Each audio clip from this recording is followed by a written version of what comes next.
Hello guys, good evening. So ito guys, yung video na gintay ko, ganito ang mukha ng sari-sari store namin sa gabi. This is what it look like at night time.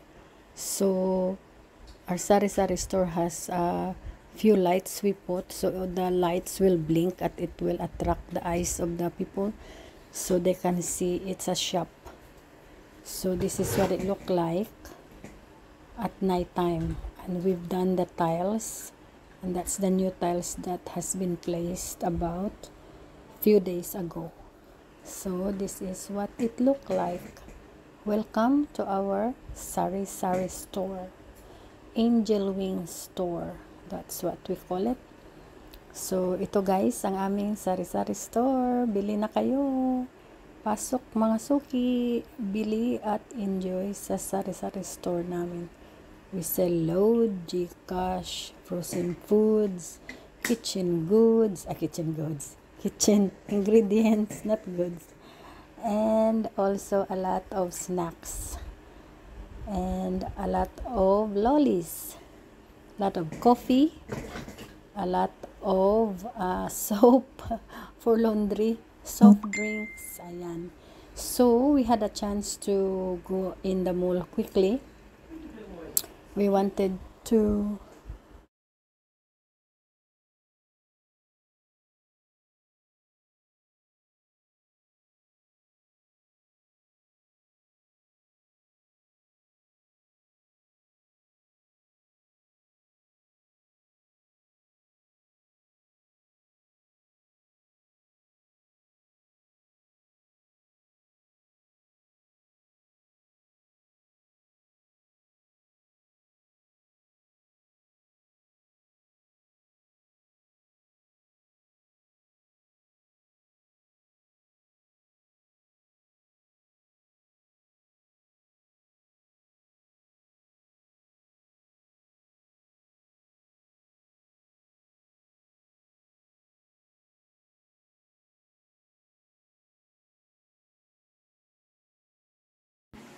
guys, good afternoon. Pagigising ko lang guys.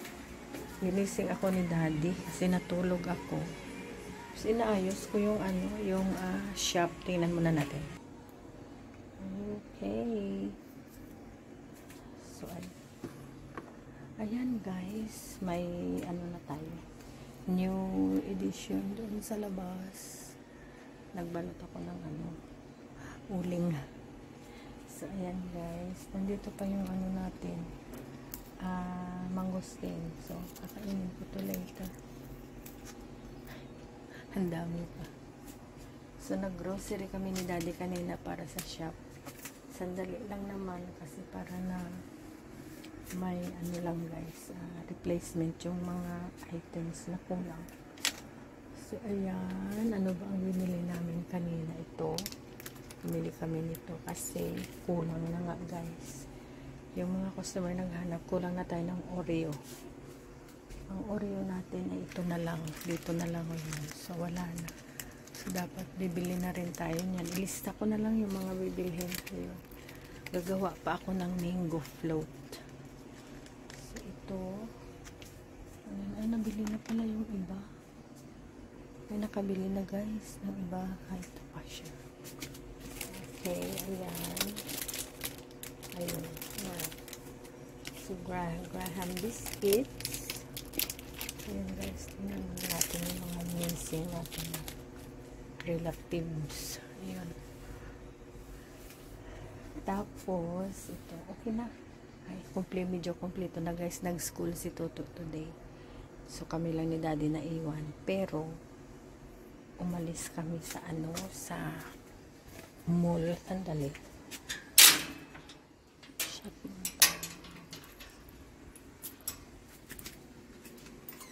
Mag-shut muna tayo ng gate. Kasi nilalak namin yung gate pag nasa loob kami ng bahay kasi baka hindi namin makita pag binuksan ng tao. Pero ano naman siya guys, may camera. Kaya lang syempre ka pa, mag-review ng camera before you see it. So, ayan. Naku, nakatulog ako guys ng matagal. Tapos, sabi ko kay Daddy, wag mo akong gisingin. Hindi rin niya ako ginising ng matagal din. Ang sarap ng tulog ko, guys. Kasi napagod talaga ako. Yung pagod ka ba? Maaga kasi ako gumigising. Tapos, tinatry ko na matulog sa hapon. Para na yung pagod ko medyo matanggal pala pag matulog ka sa hapon. Diba? Which is really good. May naiwan pa tayo guys na na yung rambutan. Hindi talaga siya natapos. Iwasan niya.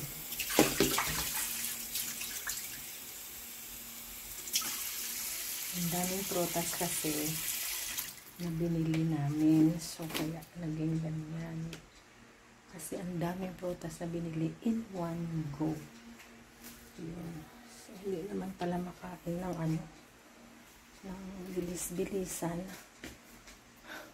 Ang dami pa guys. Dapat kainin talaga yan. Anyway, so, bibili si Daddy mamaya ng pork belly na lechon. Nagpabili ako sa kanya.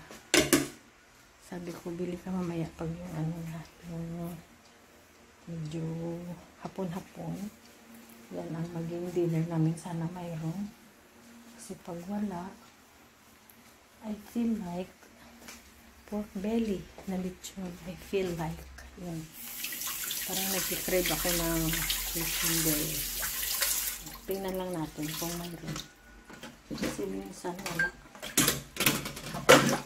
Tingnan natin kung may binta sila na na pork belly. So, ayan. Today is, ano ba tayo today?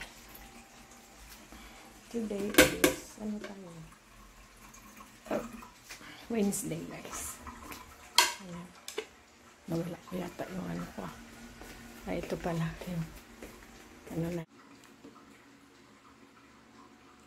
Sarap talaga ng lansones eh. So, pinili ko na yung medyo maitim-itim para na makain na siya. Yung iba hindi pa naman.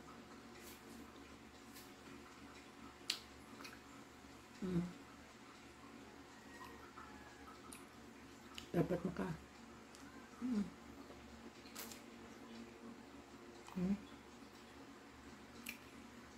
itim na eh.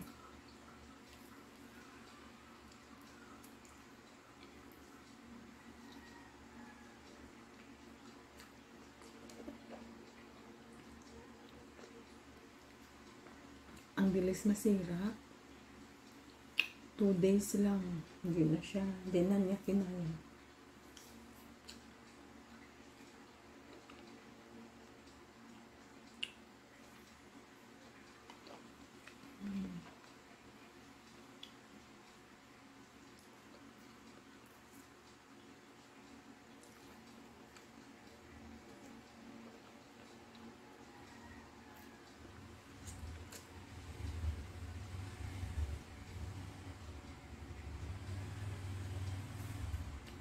Tutok lang siya na. No more school. Wait na, estudyante natin.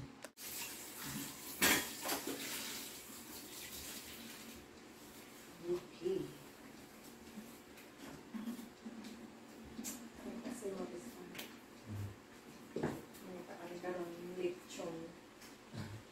Yan, lechon. Lechon na pork belly. Prutas. Hayawan ko lagas ka ang prutas. It's getting too dark. Too quick.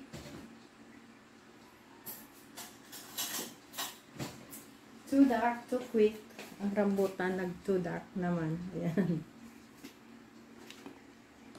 Ang lansones is too dark. Pareho lang sila guys. Dark. Panagin na tayo show habang kumakain ng dark fruit. Good evening guys. So update tayo. Nakapaligo na ako guys. Nakabihis na. Nakaterno na guys. Ayan. Pantulog. Ready na. Si Daddy ay nanonood din ng TV. Tapos umulan guys ng malakas. We have no storm baby. No storm. Oo, Daddy is watching his TV there in the big screen. And then guys, umulan. Labas muna tayo dito. Ipakita ko sa inyo kasi umulan guys. Ayan, nandito tayo sa second floor. Ayun. Uy, umuulan guys. Kita nyo. Basa. Basa. Ayan. Ayan, umuulan. So, basang-basa ang paligid natin. So, may mga tanim tayo dito. Ito yung binili namin ng mga rubbish bin. Ginawa ni Daddy na flower pot. Kasi ano naman siya, oh, very strong. Mura lang. 55 o 56. Tapos, ayun, oh, yun. Tsaka, ayan, diba, ang ganda. Yun. Ano lang, guys, yun pang isa, oh, diba? Ano lang, guys, yung ano lang ba? Yung mag-isip ka lang ng creativity mo. Para creative. Ito naman yung binigay ni Bro Levi sa akin. Tapos, ito na, guys, ang dami niyang ano. This one, naghihintay ako na mamulaklak kayo. Tingnan nyo guys, lumusot na siya dyan.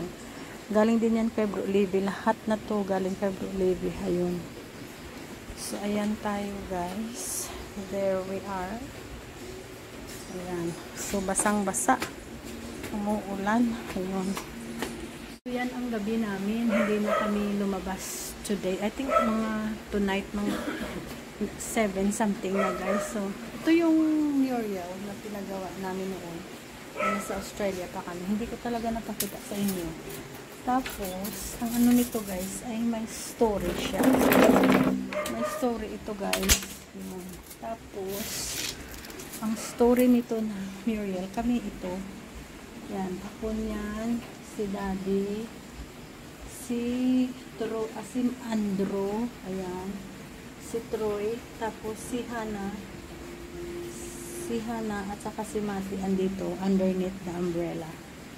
Yun. Tapos may aso kami dyan somewhere.